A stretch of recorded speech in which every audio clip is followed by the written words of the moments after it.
A recent report on maternal mortality, that is death associated with childbirth, have stated that Nigeria is the worst country in the world for any woman to give birth.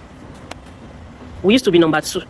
We've been on the 2nd position for a very long time, but currently, the recent report is saying that we are the worst country in the world for any woman to give birth. On this issue of maternal mortality, there are 2 major practices that I've noticed that I would like to address. The first is you find a group of men. Sometimes their wives are pregnant, and you hear them say things like, in our mother's time, our mothers did this and our mothers did that. Bros, your mother probably got married as a teenager. If your mother is 60 years and above, she likely got married as a teenager. She was either 18, 19, 16, or in her early 20s when she was going through childbirth. You can ask any doctor. A woman that is above the age of 30, her pregnancy is considered to be high risk, meaning that there is likely to be complications related to her childbearing process, and even sometimes conception. Because she's above 30, she's considered to be high risk. You can confirm this from any doctor. So please, whatever support that woman needs, do not see her as a burden. Try your best. Offer as much support as you can so that she can successfully give birth and be there to nurse your children for you. The second category are women who are determined by all means that they must deliver like an Hebrew woman. 2 years ago, I was in the labor ward.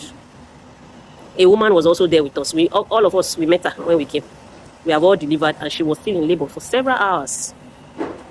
She kept on saying, I shall deliver like an Hebrew woman. When the doctors approached her and tried to explain anything to her, of course, we could not hear the communication. Oh, yeah, she would scream, I shall deliver like an Hebrew woman. At some point, she was even receiving calls and being offered prayers on the phone.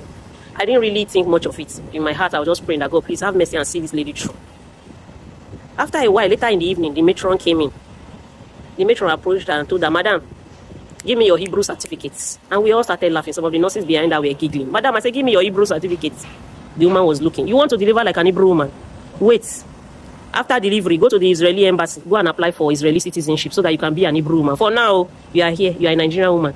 We will either take your delivery, or the doctor has said that he will transfer you, refer you to another hospital.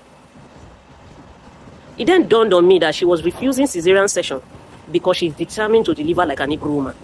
You see, this simple practice has led to the death of a lot of women. I then decided to do my research and read that Bible for myself because I'm also a Christian.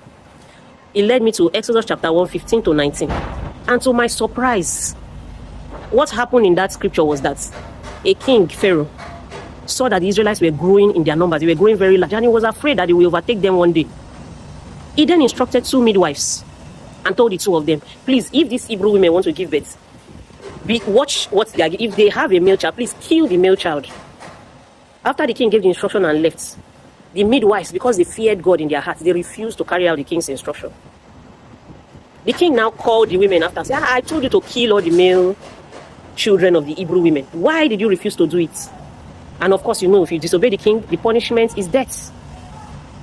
What did the midwives do? They lied. They told the king that, no, that these Hebrew women, they are very vigorous, they are very strong. Before we get there, they already gave birth. They didn't even need our help. That's the reason why we cannot kill their male children. Read that scripture very well, especially read it in the New Living Translation. Exodus chapter 1, 15 to 19. You will see that Hebrew women conversation was a lie that the midwives made up to cover up their act of disobeying the king's orders. I don't know where Nigerian women got their own interpretation of the Hebrew woman that they are running with. This simple misinterpretation has led to the death of a lot of women. Dear Nigerian woman, do not build your faith on a lie.